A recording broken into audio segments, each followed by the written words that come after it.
Say, well, welcome back. Here we are in segment 4 of the Sharp curriculum. And I'm here uh, with two of our facilitators. And we will be going through some of the questions that we will propose to you if, at the conclusion of the Sharp curriculum to see if what you have learned today can empower you with some responses that you may face when you try to promote safer sexual behavior to potential partners. So, welcome, ladies. Thank you. Here we are in this season of social distancing and the 22 COVID pandemic. Um, we've got some questions. Can you all share with me if you have come up against any opposition, either from some of the students we work with or even in our personal experiences about encouraging people to use condoms?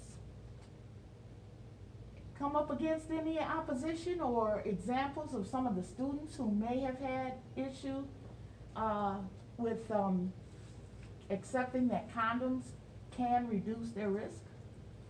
Yes.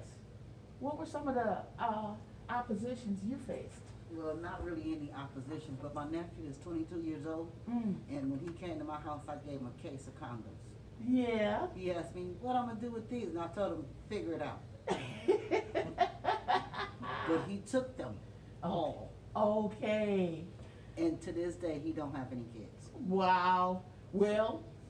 And I feel that he can talk with my daughter about using them, even though he's a male, she's a female. Mm-hmm. But she listens to him and she looks up to him, so he'd be a good person to talk to her about safe sex and preventative from getting pregnant.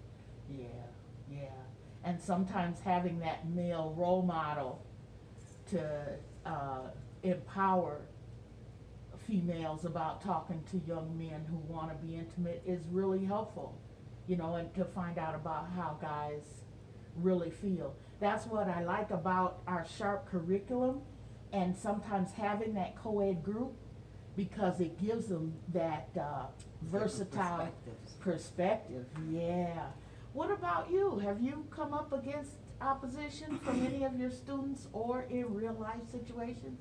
I have a son. My youngest son is 27, and I probably started giving him condoms at about the age of 12 or 13 and talking to him about sex and safer sex. I work, for Turning Point, and so we always had access to condoms, and he's 27 and he doesn't have any kids, and when he does have sex, he definitely uses condoms, and he has no problem with having that conversation with me. Sometimes I don't want to hear it, but he's very comfortable with talking to me about having safer sex, and so yeah, I think that he's going to be all right in reference to that. He definitely believes in practicing safe sex, and he will not have sex with anyone without using a condom. That's awesome and encouraging, and I do believe that the sooner we expose our young people and allow them that safe space to talk about these intimate things, Yeah. the better off they'll be. Yeah. Yeah, and some parents are not comfortable doing it. Yeah. So I think offering this program is beneficial, for all. So one of the activities we have, besides our wheel, where we quiz them after the first 3 sessions and see how much information they retained. That's always fun, because we got 2 spots on there where if they spin it, they can just get a prize. And then some of them, we have some really tough questions on some statistics and just generally information about STIs. But I also like these cards because I think that they also stimulate good conversation. So I've passed out some of the cards to you guys. So maybe we could imitate the group and answer these as to either how we personally would respond or how we've heard some youth respond to these challenges. Who'd like to go first?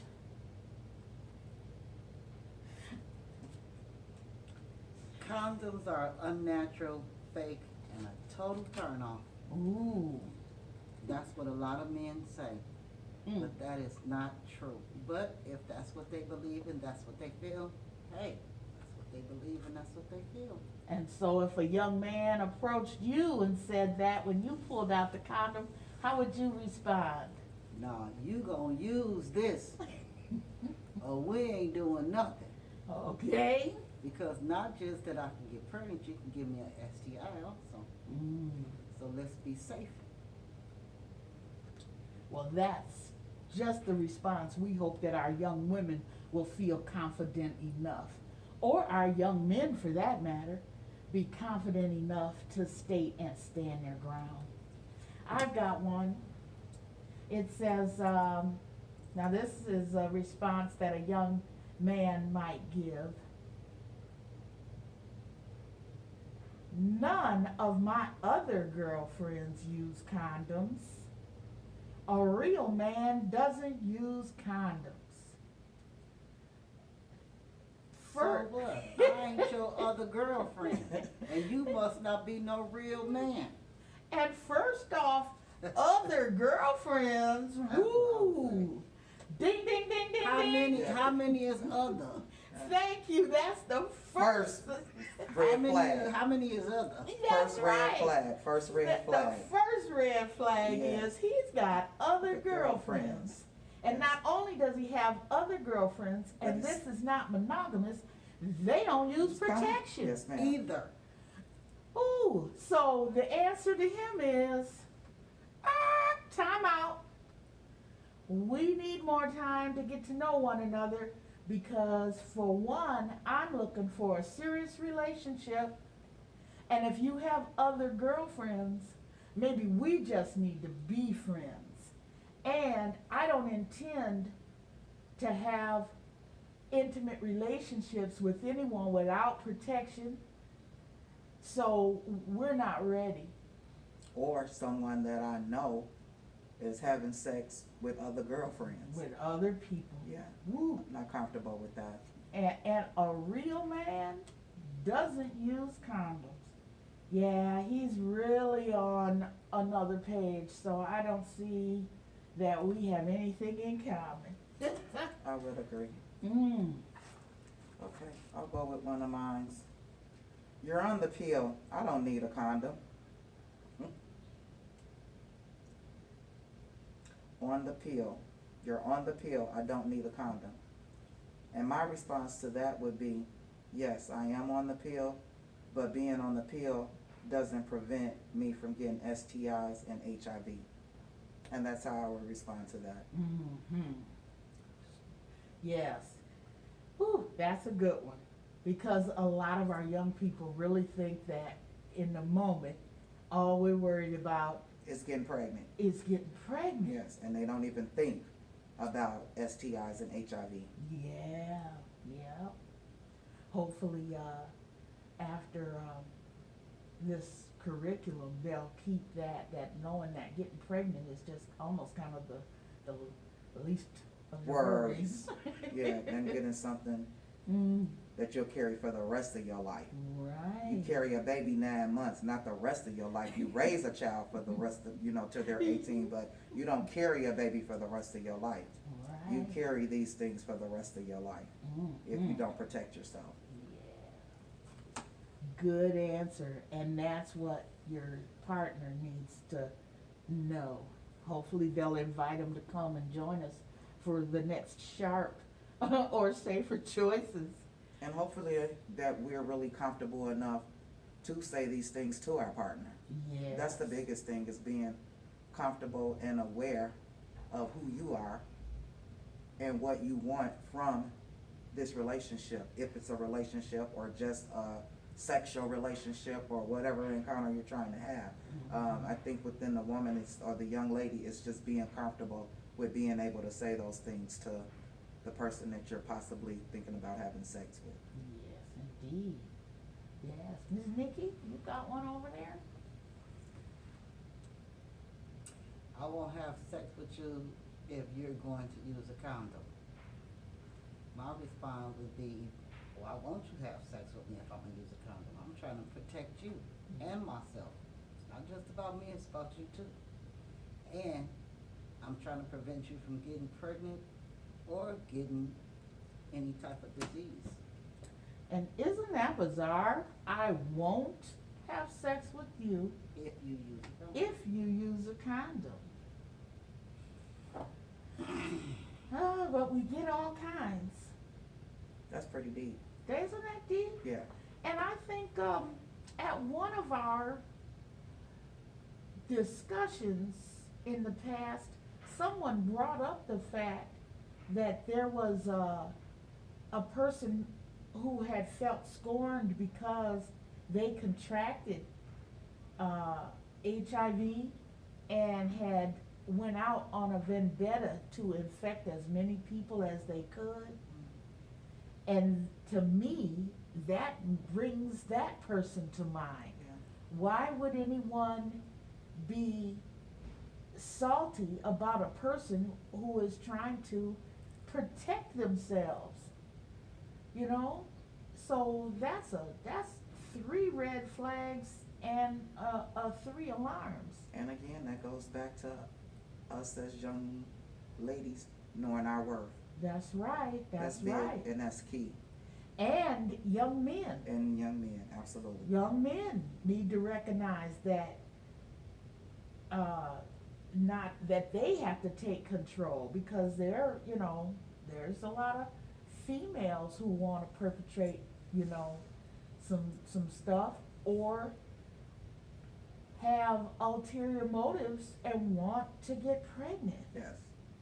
So young men, because I have a son, so I think about that all the time, that he too has to not fall in that trap, thinking that there's some machismo behind going in raw. Right. You know? Yeah. No, you set yourself up to be a victim, okay? Because people will give you packages that you can't give back.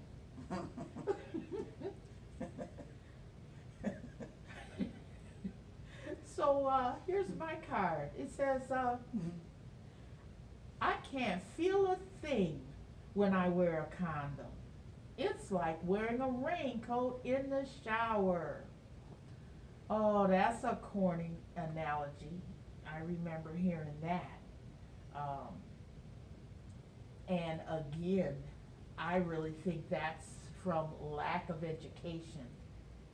And I know that if I'm considering an intimate relationship with someone, I really need to be an intellectual, on the same intellectual level.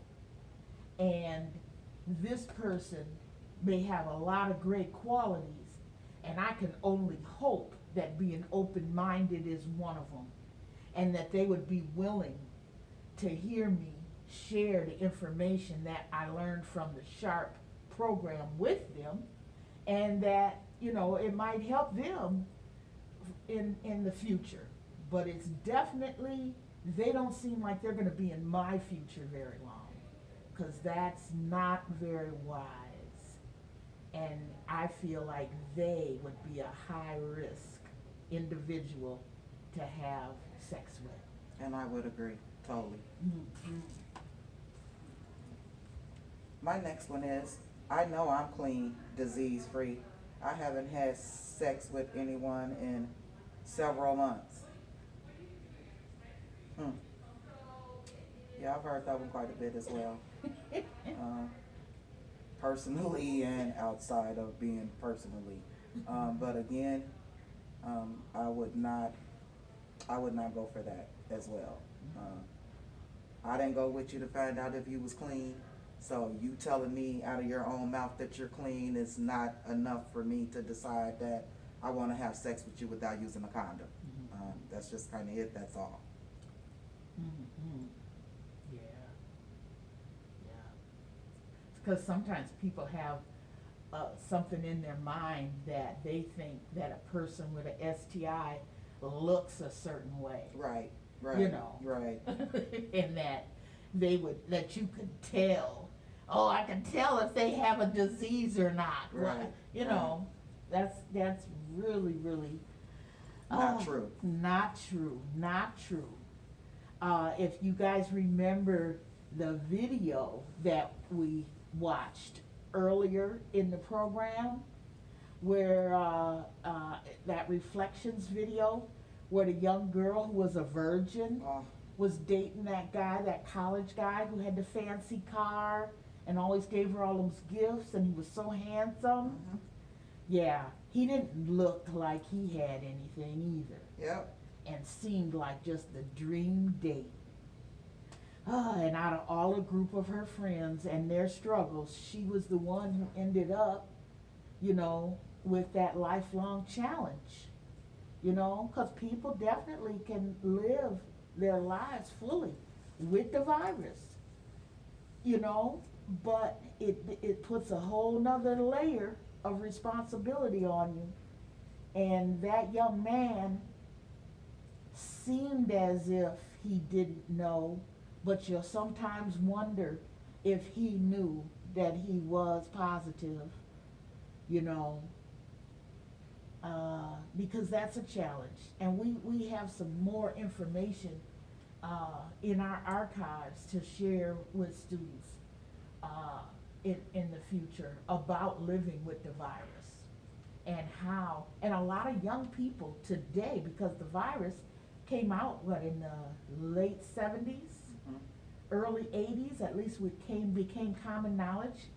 And a lot of children had been born with the virus or contracted it through mother's breast milk and such, and had to come into puberty positive. So it was a challenge. And there's a lot of young people trying to figure out how to be in that social dating time in their lives and be open and honest about their status. So you can't look at someone and just know their status. Oh, this one, is it my turn or? And it would be, Oh, Nikki Love turn. By the time you put it on, I'm out of the mood. My thoughts of that is, oh well, just out the mood. I'm gonna put it on. so better luck next time? Yeah, maybe next time. I'll try to do it faster Okay. if it's important. Mm-hmm, yeah. And I think when we did our condom demonstration, I was, my video clip, I was, just talking to the camera, but I did try to mention that as, whether it's males or females, when we wanna initiate the condom use, especially with people who are not experienced, we have to be comfortable enough with our sexuality to be ready for those types of situations and know how to get the condoms on and maintain the erotic atmosphere. So if you get to know your partner well enough and you're familiar enough with them, you'll let them know whether they'd like you to put it on for them or they prefer to put it on themselves. But when you get comfortable enough, you don't have to lose the passion in the moment. Cause that's right hands off into my card. It destroys the romantic atmosphere.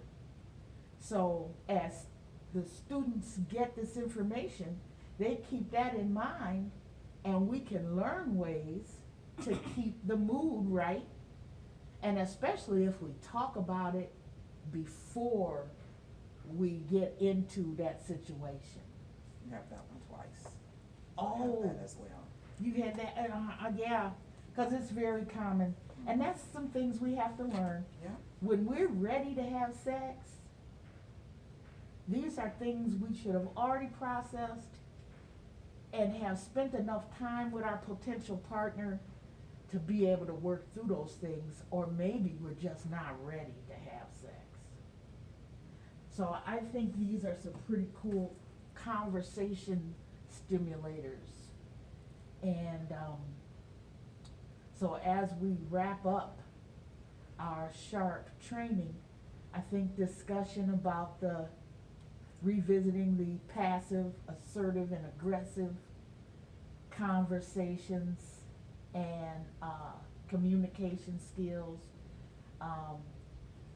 inviting students or your partner or potential friends and partners to come and take one of the classes here at, Check Yourself Health and Wellness, so that can be that icebreaker when you think you've met somebody you might want to be intimate with.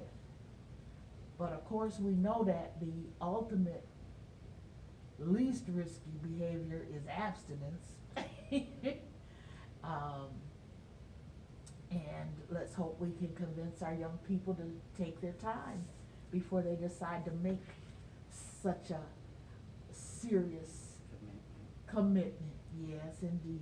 Well, I thank you guys very much for helping me with this last piece. All right, thank you. Wash your hands, Wear your mask. wear your mask, And And 6 feet apart. social distance. Thank you.